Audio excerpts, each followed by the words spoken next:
পুড়ে ছাই হয়ে যাওয়া অঞ্চলটি দাবানলে বিধ্বস্ত ক্যালিফোর্নিয়ার আলতাদেনা। আগুন নিয়ন্ত্রণে এলেও আশঙ্কা কাটছে না। ধ্বংসস্তূপে এখনো খুঁজে বেড়ানো হচ্ছে প্রাণের চিহ্ন।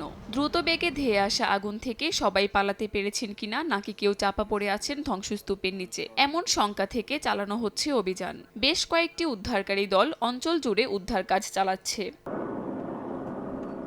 কর্তৃপক্ষ জানায়, ইটন দাবানলে বিধ্বস্ত আলতাদেনা শহরে 400 জন কর্মীর 3টি উদ্ধারকারী দল অভিযান চালাচ্ছে। খোঁজ চালানো হচ্ছে আলতাদেনা অঞ্চলটির মুদি দোকান ও পার্কিং লটে। The search and rescue groups are strategically moving through the area. Every single affected structure within the fire perimeter will be searched. Pacific Palisades অঞ্চলের ধ্বংসস্তূপেও খোঁজ করা হচ্ছে চাপা পড়ে থাকা প্রাণী ও মানুষদের। লাল রঙের ট্যাপ দিয়ে আলাদা করে রাখা হয়েছে চিহ্নিত অঞ্চল। উদ্ধার কাজ নিখুঁত করতে ব্যবহার করা হচ্ছে প্রশিক্ষণপ্রাপ্ত কুকুর। উদ্ধারকর্মীদের সঙ্গে আছেন এফবিআই কর্মকর্তারাও। কাকুলি আখতার, সময় সংবাদ।